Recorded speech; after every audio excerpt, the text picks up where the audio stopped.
안녕하세요. 오늘은 삼바와 또 썰전 그리고 노무현 재단에 이르는 그런 연관관계라고 해야 되나요? 그런 것에 대해서 좀 말을 하려고 합니다. 제가 아직 그 동영상을 15분 이내에 작성하도록 했는데 댓글로 친절하게 알려주신 분이 있어서 앞으로 무슨 유튜브에서 시험을 보면 그 시간이 늘어난다 그래요. 그래서 조금 시간이 걸리니까 그동안은 짧은 것을 올릴 수밖에 없다는 것을 말씀드립니다.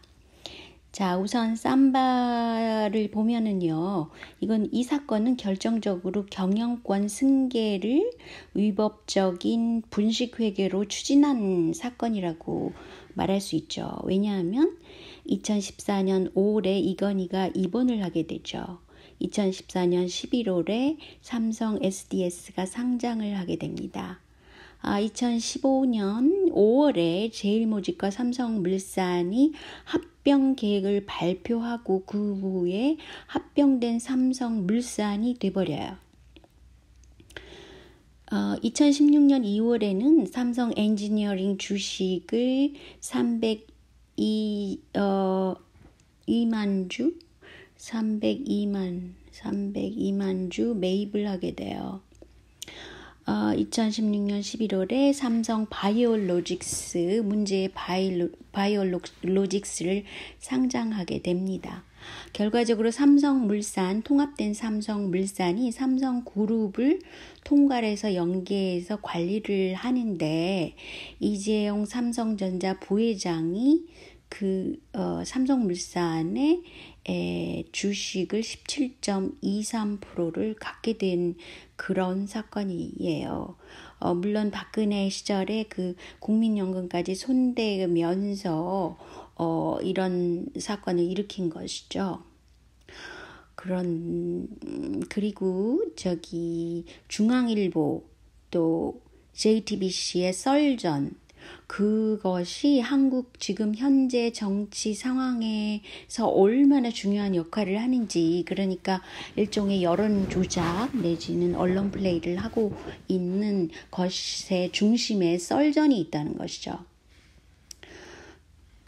더민주당의 이철희 의원이 최근에 11월 25일이죠. 며칠 전에 이재명 지사에게 뭐라 그랬냐면 억울하더라도 자진 탈당을 하십시오. 또 이재명 지사가 친문 비문 갈등을 만들고 있다 라는 말도 안 되는 프레임을 씌웠어요. 그러니까 자기들이 프레임을 만들어가지고 이재명 지사한테 씌우는데 뭐라고 쓰냐면 이재명 지사가 친문 비문 갈등을 만든다 그런 거예요. 아니 언제 이재명 지사가 먼저 친문을 공격했습니까? 말도 안 되는 프레임이라고 생각합니다. 그래서 제가 그리고 또 하태경도 이해 질세라 이재명 지사가 반문 야당을 선언한 것이라고 비난을 했어요.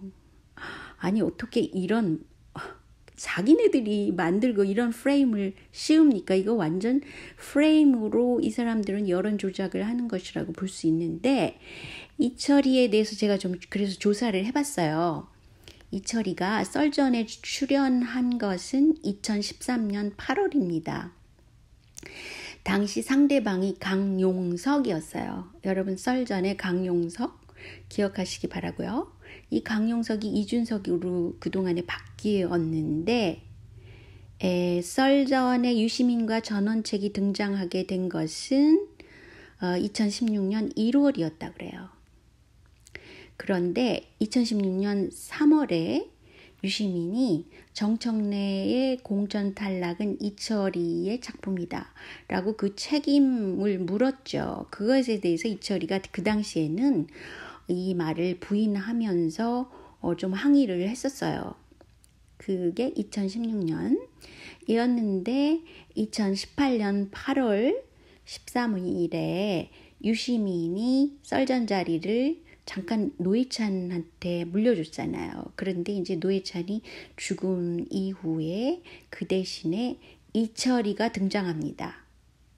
그러니까 유시민이 했다가 노회찬이 있다가 이철이로 간 거죠. 그래서 현재 이철이가 썰전에 나오고 있어요.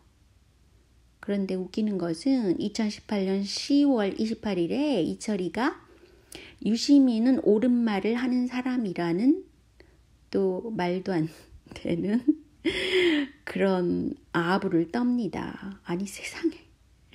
아이고 말이 안 납니다. 한마디로. 이런 상황에서 그러니까 유시민 쪽으로 이제 붙은 이철이 또 썰전에 나왔던 유시민, 이철이 이 사람들이 바로 이재명 지사에게 반문 프레임을 씌운 거예요. 근데 실질적으로 지금 사건이 일어나게 된 거는 이정열한테 궁차사 소송을 위임계약했고 그것을 먼저 고발한 것은 전해철이었잖아요. 그러니까 전해철, 이정열 이런 라인이 그려지죠. 그런데 최근에 이정열이 궁차사 소송에 위임 계약에서 사퇴하겠다. 뭐 이런 말을 했다가 다시 번복을 했잖아요. 근데 그 사퇴하겠다는 내용을 보니까 검찰 조사 내용을 트윗에다가 올렸답니다. 그러니까 이정열이라는 사람은 공과 사를 구별할 줄 몰라가지고 자기 컨트롤력이 없어요. 그래서 트윗에다가 검찰 조사 내용을 말하면 법조인으로서 이거 걸리는 일이라고 그러네요. 그런데 이제 그랬다는 것을 좀 야단을 맞았겠죠. 그리고 또 한 가지는 카카오 스토리를 쓰는 김혜경 여사 그것이 스모킹 건이라고 말을 했다는 거예요. 근데 스모킹 건이라는 말은 이전에 또 쓴 적이 있는데 어쨌든 이렇기 때문에 궁차사에서 좀 약간의 비난의 말을 들었나 봐요. 그랬더니 또 핫템퍼드 그러니까 굉장히 뭐라 그러죠? 열이 많은 사람 이라고 그래야 되나? 아무튼 열받아가지고 사퇴를 했다가 다시 번복을 한 거죠. 그런데 실제로는 문준용 특혜 채용은 이미 사실이라고 중앙 JTBC에서 팩트체크에서 밝혀진 겁니다. 그래서 사실은 이게 고소고발 쪽으로 가면 누가 곤란하냐면 이재명 지사가 곤란한 게 아니라 이재명을 고소고발한 쪽이 그 승소가 어렵다는 것이에요. 이해하셨죠? 그렇기 때문에 이 궁차사나 이정열 측에서 지금 좀 많이 쫄아 있는 것이죠. 한마디로. 그런데 또 우리 유튜버께서 궁차사의 홈피에 대해서 좀 설명을 하시다가 실수한 것이 있다고 또 사과문까지 올렸었는데 그래서 제가 이 기회에 그것을 좀 파봤어요. 그랬더니 궁차사의 홈피는 노무현 재단과 어떤 의미로든 연관성이 있다고 보여져요. 왜냐하면 궁차사에서 노무현 재단의 명예훼손을 하면 안 된다라는 점하고 이재명 구속을 해야 된다는 주장을 하고 있는 것이에요. 그런데 전해철이라는 사람은 노무현 재단 이사 그 명단에 들어가 있는 사람입니다. 그렇기 때문에 전해철, 이정열로 연결되는 그 조직이거나 그 조직 중에 하나거나라는 것이죠. 그런데 제가 찾아낸 것은 그 운동권 여성, 그래서 고은광순 씨하고 정영애 씨를 찾아볼 수 있는데요. 정영애 씨는 참여정부에서도 비서관으로 일했다가 사이버대학 부총장을 역임한 사람이래요. 그랬다가 이제 문재인 정부 하에서 청와대에 현재 또 일하고 있죠. 근데 너무 제가 소름 돋는 그런 걸 또 발견하게 됐어요. 고은광순 씨에 대해서는 제가 좀 잠시 나중에 조금 부연 설명을 하겠지만 지금 현 청와대에서 2017년 12월에 제6기 저출산 고령화를 위한 간담회를 했대요. 그런데 출산보다 낙태 권리에 관심이 많다라고 선언한 28세의 여성인 조소담 씨를 청와대에서 일하도록 했는데, 이 조소담 씨는 단순히 SNS 조직 17만 명을 구독자로 보유하고 있다는 이유로 이 사람이 청와대에 한 임원으로 일하게 한 것입니다. 너무 신기하죠? 너무 한심하지 않아요? 어떻게 저출산을 해결해야 되는 사람으로서 임원인데 조소담이 출산보다는 낙태에 관심이 있다고 선언을 하는 사람을 선택했을까요?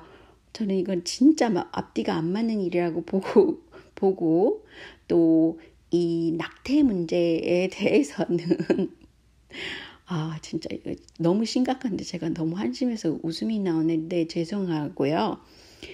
그 소로스의 인구 감축 그 정책에 들어있는 것이 낙태입니다. 그래서 미국에도 한동안 떠들썩했었잖아요. 그 대법관을 선출하는 데 있어서 낙태 찬성자가 아니라는 것 하나 때문에 막 여성들이 반대하고 그런 적이 있었죠. 진짜 한국처럼 저출산이 문제인데 이런 거를 조직적으로 어떻게 정부가 할 수 있는지 전 도저히 이해가 안 가요. 그리고 제가 말씀드리고 싶은 건 고은광순 씨는 유시민과 아주 특별한 관계에 있어요. 김부선 사건이 일어났을 때 제 페이스북에 갑자기 고은광순 씨가 메시지로 제게 저랑 사실은 뭐 2대를 같이 뭐 나왔고 그런 게 있다고 이 사람들이 찾아서 봤나 봐요. 어쨌든 고은광순 씨가 제게 직접 김부선 씨 사건은 자기가 아닌데 김부선이 진짜 무죄고 이재명이 정말 잘못했다. 아니 어떻게 진짜 그런 말을 저한테 직접 메시지를 주는 거예요. 그래서 저는 사회운동을 많이 한 사람으로 한의사로 알고 있는데 갑자기 제게 저는 페이스북 친구도 아니었는데 제게 그런 메시지를 막 길게 날리는 거예요. 그래서 너무 황당하다고 그때 생각을 했는데 제가 찾아보니까 유시민과 고은광순 씨는 무슨 책을 내고 그 서적 출판 뭐 사인해주고 뭐 책 팔고 그런 사인회를 같이 한 적도 있고요. 상당히 둘 사이 관계는 친한 관계입니다. 그리고 게다가 고은광순 씨와 유시민의 부인은 같이 제주도 출신이에요. 너무 그 조직들이 이렇게 연결되어 있다는 것이 저는 소름 끼칩니다. 솔직히 저는 사실 조직 내에 들어가는 것을 굉장히 싫어하는 사람이거든요. 굉장히 그 자유인으로서 정말 그 객관적인 걸 항상 보고 싶어하는 사람이기 때문에 심지어 동창회도 간 적이 없어요. 뭐 뿐만 아니라 아무튼 이건 너무 개인적인 얘기라 그만하겠고요. 아무튼 조직 내에 이렇게 사람을 끌어들여 갖고 한다는 것이 정말 실망스럽습니다. 그리고요. 뉴스타파 외 지지율 조사에 대한 오차 분석을 제가 찾아냈는데요. 여기서 여론조사의 예측 성공률은 64%고 예측 실패는 36%라고 그런 분석이 있었습니다. 그래서 참고하시라고 제가 알려드리고요. 자, 오늘은 이만 하고요. 다음 시간에 또 찾아뵐게요. 안녕히 계세요.